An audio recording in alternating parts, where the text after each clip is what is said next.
ଆପଣଙ୍କର ଏଇ ବିଜୟ ଭାରତ ବାହାର କରିବାର ଉଦ୍ଦେଶ୍ୟଟା କ'ଣ? ପ୍ରଥମ ଉଦ୍ଦେଶ୍ୟ ହେଉଛି ବିଜୟ ଭାରତ ବୋଲେ ଆମେ କ'ଣ ବୁଝିବା? ପ୍ରଥମ କଥା କୁହନ୍ତୁ।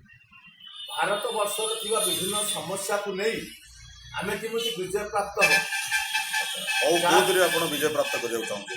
ପ୍ରତ୍ୟେକ ସମସ୍ୟା ଗାଁଠୁ ସହର ପର୍ଯ୍ୟନ୍ତ ସବୁ ବର୍ଗ ସବୁ ଲୋକଙ୍କର ଥିବା ସମସ୍ୟାକୁ ନେଇ ବିଜୟ ଭାରତ ସମାଧାନ କରିବାକୁ ଚାହୁଁଛୁ। ପ୍ରତ୍ୟେକ ରାଜନେତା ଓ ରାଜକର୍ତ୍ତା ତ ସେ ସମସ୍ତେ ବି ସେଇ କଥା କହୁଛନ୍ତି ଯେ କୌଣସି ଓଡ଼ିଶାକୁ ଆମେ ବିଜୟ ଲାଭ କରିବୁ, କିନ୍ତୁ ଆପଣଙ୍କର ପ୍ରଥମ ଲକ୍ଷ୍ୟ କ'ଣ ଅଛି ବିଜୟ ଭାରତରେ? ଆମର ପ୍ରଥମ ଲକ୍ଷ୍ୟ ହେଲା ଆମେ ଖୋଜି ବାହାର କରୁଛୁ କ'ଣ ପାଇଁ ସ୍ୱାଧୀନତାର 73 ବର୍ଷ ବିତି ଯାଇଥିଲେ ମଧ୍ୟ ଯୋଉ ସମସ୍ୟା ଥିଲା ସେଇ ସମସ୍ୟା ବଢି ବଢି ଚାଲୁଛି, କିନ୍ତୁ ସେ ସମସ୍ୟା ସମାଧାନ ହେଇପାରୁନାହିଁ। ତ ପ୍ରତ୍ୟେକ ଲୋକମାନେ ଓଡ଼ିଶା ପାଇଁ ସମସ୍ତେ କିଛି ନା କିଛି କରିବା ପାଇଁ କହୁଛନ୍ତି, କିନ୍ତୁ ପ୍ରତ୍ୟେକ ରାଜନେତା ଆସିକି ସମସ୍ତେ ରିଟର୍ନ ହେଇଗଲେଣି, କିନ୍ତୁ ଏମିତି ପୁଣି ବିଜୟ ଭାରତ କେତେ ଆସିବ, ପୁଣି କେତେ ଯିବ? ତ ଆପଣଙ୍କ ଆ ଉପରେ କ'ଣ କହିବାର କ'ଣ ପ୍ରଥମ ଉଦ୍ଦେଶ୍ୟ ମୋତେ କୁହନ୍ତୁ। ଆମର ପ୍ରଥମ ଉଦ୍ଦେଶ୍ୟ ହେଲା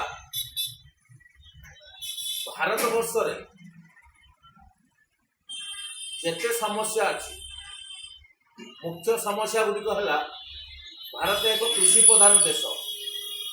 ତେଣୁ କୃଷି ଏକ ଆମର କୃଷକ ହେଉଛି ଆମର ଅନ୍ନଦାତା। ତେଣୁ କୃଷି ସମସ୍ୟା ହେଲା, ଆପଣଙ୍କର ବ୍ଲାକ୍ ମନି ସମସ୍ୟା ହେଲା, ଆପଣଙ୍କର ସ୍ୱାସ୍ଥ୍ୟ ସମସ୍ୟା ହେଲା, ଆପଣଙ୍କର ଶିକ୍ଷାରେ ଥିବା ସମସ୍ୟା ହେଲା, ଆପଣ କରପ୍ସନରେ ଥିବା ସମସ୍ୟା ହେଲା, ସବୁ ସମସ୍ୟା କିପରି ସମାଧାନ ହେବ ସେଇଥିପାଇଁ କହୁଛୁ ଆମେ ସମସ୍ୟା ଅଛି ତ ସମାଧାନ ଅଛି। ଆଚ୍ଛା ବିଶାଳ ବାବୁ, ମୋର ଗୋଟେ କଥା ଆପଣ ପ୍ରଶ୍ନର ଉତ୍ତର ଦିଅନ୍ତୁ।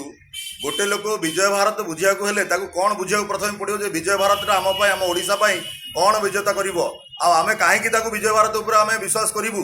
ଆମର ତ ପ୍ରତ୍ୟେକ ନେତା ପ୍ରତ୍ୟେକ ଗାଁ ଗହଳିରେ ଆପଣ ଆସି ପ୍ରତ୍ୟେକ ସ୍ମୃତିସ୍ଥିତ ଦେଇ ସେମାନେ ଯାଉଛନ୍ତି, କିନ୍ତୁ ବିଜୟ ଭାରତକୁ ଆମେ କାହିଁକି ଗ୍ରହଣ କରିବୁ?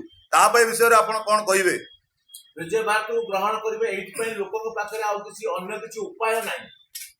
ଆଜି କ'ଣ ପାଇଁ ଅନଏମ୍ପ୍ଲୟମେଣ୍ଟ ବେକାରୀ ସମସ୍ୟା ବଢି ବଢି ଚାଲିଛି, ତାର ସମାଧାନର ରାସ୍ତା କ'ଣ ଯୋଉଟା କି ବିଜୟ ଭାରତ ପାଖରେ ଅଛି। ଆଜି କୃଷକ ଆନ୍ଦୋଳନ କରୁଛି କ'ଣ ପାଇଁ, ଯୋଉଟା କି ଆଜିକା ଦିନରେ ସରକାର ତାକୁ ସମାଧାନ କରିବାକୁ ଅକ୍ଷମ, ଯୋଉଟା କି ବିଜୟ ଭାରତ କରିବାକୁ ସକ୍ଷମ। ଆଜି ବ୍ଲାକ୍ ମନି କାରବାର ହୋଇକି ବଢୁଛି, ଦେଶର ରାଜସ୍ୱ କମି କମି ଯାଉଛି, ଅର୍ଥ ବ୍ୟବସ୍ଥା କମଜୋର ହେବାରେ ଲାଗୁଛି। କ'ଣ ପାଇଁ ଏହା ହଉଛି, ଆକୁ ସମାଧାନ କରିବାକୁ ବିଜୟ ଭାରତ ମଧ୍ୟ ସକ୍ଷମ। ଓଡ଼ିଶା ଲୋକ କ'ଣ ଆପଣଙ୍କ ଉପରେ ବିଶ୍ୱାସ କରିବେ ବୋଲି ଆପଣ ବିଶ୍ୱାସ ଅଛି ବିଶାଳ ବାବୁ? ନିଶ୍ଚିତ, ଆଉ ବିକଳ୍ପ ହିଁ ନାହିଁ କିଛି ଓଡ଼ିଶା ଲୋକଙ୍କ ପାଖରେ। ଆପଣ କେମିତି କହିପାରିବେ କି ଆପଣଙ୍କ ଲୋକଙ୍କ ପାଖରେ ବିକଳ୍ପ ନାହିଁ? ଯଦି ବିକଳ୍ପ ନାହିଁ ତାର ଇଲେକ୍ସନ ହଉଛି କେମିତି? ଇଲେକ୍ସନ ହଉଛି ଏଟା ଆମର ସାମ୍ବିଧାନିକ ପ୍ରକ୍ରିୟା। ଲୋକ ଆଜି କ'ଣ କରୁଛନ୍ତି, ଆଜି ଗୋଟିଏ ପାର୍ଟିକି ଭୋଟ ଦଉଛନ୍ତି, ସେ ଭଲ ଲାଗିଲାନି, ପୁଣି ସରକାର ଚେଞ୍ଜ ହଉଛି, ସରକାର ପରିବର୍ତ୍ତନ ମଧ୍ୟ ହଉଛି। ଲୋକଙ୍କର ଉଦ୍ଦେଶ୍ୟକୁ ନେଇ ସରକାର ମାନେ କହୁଛନ୍ତି କିନ୍ତୁ କିଛି କରୁନାହାନ୍ତି।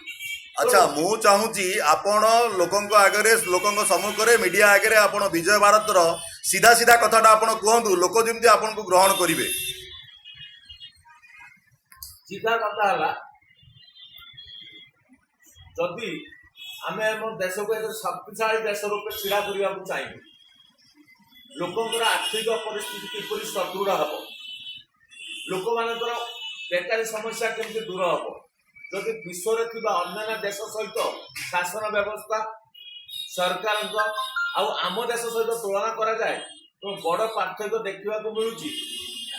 ଯୋଉ ଅନୁଯାୟୀ ଆମର ଲୋକ ସଂଖ୍ୟା ବଢୁଛନ୍ତି ସେଇ ଅନୁଯାୟୀ ନିଯୁକ୍ତିର ହାର ବଢୁନାହିଁ, ଯାହାଦ୍ୱାରା ପ୍ରଶାସନିକ ବ୍ୟବସ୍ଥା ଦିନକୁ ଦିନ ଦୁର୍ବଳ ହେବାରେ ଲାଗିଛି।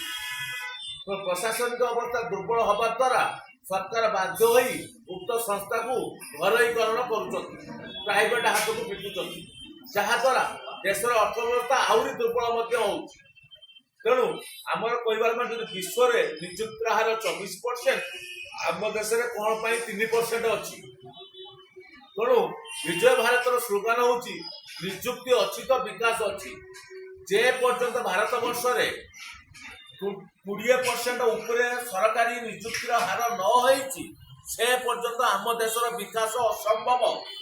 ମୁଖ୍ୟମନ୍ତ୍ରୀ ହୁଅନ୍ତୁ, ପ୍ରଧାନମନ୍ତ୍ରୀ ହୁଅନ୍ତୁ, କୌଣସି ଲୋକ ୟାକୁ କରିପାରିବେ ନାହିଁ ଯଦି ନିଯୁକ୍ତିର ହାର 20% ଉପରକୁ ନ ହେଇଛି। ତେଣୁ ଏଟା ବିଜୟ ଭାରତର ପ୍ରଥମ ଲକ୍ଷ୍ୟ, ନିଯୁକ୍ତି କେମିତି ବଢେଇବ ଏବଂ ସମସ୍ୟା ସମାଧାନ ହବ। ତ ଆପଣ କଣ କହନ୍ତି ବିଶାଳ ବାବୁ ଯେ ଓଡ଼ିଶାରେ ଯୋଉ ମୁଖ୍ୟମନ୍ତ୍ରୀ ଅଛନ୍ତି କିମ୍ବା ବିଜେଡି ସରକାର ଯୋଉ ଅଛି ଏମାନଙ୍କର ପରିଚାଳନା ଆଉ ପରିଚାଳକ ସେମାନଙ୍କର ସବୁ ସମ୍ପୂର୍ଣ୍ଣ ଭୁଲ ଅଛି ବୋଲି? ସମ୍ପୂର୍ଣ୍ଣ ଭୁଲ। କାରଣ ଆମ ସମ୍ବିଧାନରେ ଯାହା ଲେଖା ହେଇଛି ପ୍ରଶାସନ ତା ବିପରୀତ ଦିଗରେ କାମ କରୁଛି। ପ୍ରତ୍ୟେକ କାମ ପାଇଁ ଲୋକଙ୍କୁ ଦୌଡ଼ିବାକୁ ପଡୁଛି ପ୍ରଶାସନ ପାଖକୁ, ଯାହାକି ସମ୍ବିଧାନରେ ଏଟା ଲେଖା ହେଇନି। ଯେତେବେଳେ ଆପଣ ଭଲ ଭାବରେ ଜାଣିଛନ୍ତି ଇଲେକ୍ସନଟା ଆସୁଛି, କଣ ହଉଛି ନା ଆପଣଙ୍କର ନେତା ମାନେ ଆସୁଛନ୍ତି ଆପଣଙ୍କ ପାଖକୁ ଭୋଟ ମାଗିବାକୁ। ଆଜ୍ଞା ଆମେ ସବୁ ଆପଣଙ୍କର, ଆମକୁ ଜିତେଇ ଦିଅ, ଆମେ ଆପଣଙ୍କର ସବୁ ଭଲ କାମ କରିଦବୁ। କିନ୍ତୁ ଜିତିଗଲା ପରେ କଣ ହଉଛି ନା ଜନସାଧାରଣ ଦଉଛନ୍ତି ସେମାନଙ୍କ ପାଖକୁ, ଯେଟା କି ସମ୍ବିଧାନରେ କ୍ଲିୟରଲି ଲେଖା ହେଇଛି ସରକାର ଲୋକଙ୍କ ପାଇଁ, ଲୋକ ସରକାରଙ୍କ ପାଇଁ ନୁହନ୍ତି। ତେଣୁ ଯଦି ପ୍ରଶାସନ ଯାଇ ଲୋକଙ୍କ ପାଖରେ ପହଞ୍ଚିବ, ପ୍ରଶାସନ ଯାଇ ଲୋକଙ୍କ ସମସ୍ୟା ବୁଝିବ, ପ୍ରଶାସନ ଯାଇ ଲୋକଙ୍କର କାମ କରିବ, ତାହେଲେ କରପସନ ବନ୍ଦ ହବା ସହିତ ଲୋକମାନେ ତାଙ୍କ ଅଧିକାର ମଧ୍ୟ ନିଶ୍ଚିତ ପାଇବେ। କିନ୍ତୁ ଏଠି ବିପରୀତ ଦିଗରେ କାର୍ଯ୍ୟ ହଉଛି, ଯାହା ଦ୍ୱାରା କଣ ହଉଛି ନା ଯୋଉ ସରକାରଙ୍କର ଉନ୍ନତିମୂଳକ କାର୍ଯ୍ୟ ଯାହା ସବୁ କରାହଉଛି ତାହା ଦ୍ୱାରା କଣ ହଉଛି ନା ବହୁତ ଯୋଗ୍ୟ ବ୍ୟକ୍ତି ପାଉନାହାନ୍ତି, ଅଯୋଗ୍ୟ ବ୍ୟକ୍ତି ମଧ୍ୟ ପାଇ ହଉଛି। କାହିଁକି ନା ତଳ ଲେବୁଲରୁ ସିଲେକ୍ସନ ହେଇକି ଯାଉଛି, যেটা উপর লেভেল সিলেকশন ହେଇକି ଆସନ୍ତା ପ୍ରଶାସନ ମାଧ୍ୟମରେ କାର୍ଯ୍ୟ କରାଯାନ୍ତା, ତାହେଲେ ଏ ସମସ୍ୟା ମଧ୍ୟ ଆପେ ଆପେ ଦୂର ହୋଇଯାଆନ୍ତା। ତେଣୁ କୌଣସି ସମସ୍ୟା ସମାଧାନ କରିବାକୁ ହେଲେ ଆଗେ ହଉଛି ନିଯୁକ୍ତି। ଆପଣ ଶିକ୍ଷା କ୍ଷେତ୍ରରେ କୁହନ୍ତୁ, ଯଦି ସ୍କୁଲ ଅଛି ମାଷ୍ଟର ନାହାନ୍ତି ତାହେଲେ ଶିକ୍ଷା ଅବସ୍ଥା ଉନ୍ନତି ହବ କେମିତି? ଯଦି ମେଡିକାଲ ଅଛି ଡକ୍ଟର ନାହାନ୍ତି ତାହେଲେ ସ୍ୱାସ୍ଥ୍ୟ ଅବସ୍ଥା ଉନ୍ନତି ହବ କେମିତି?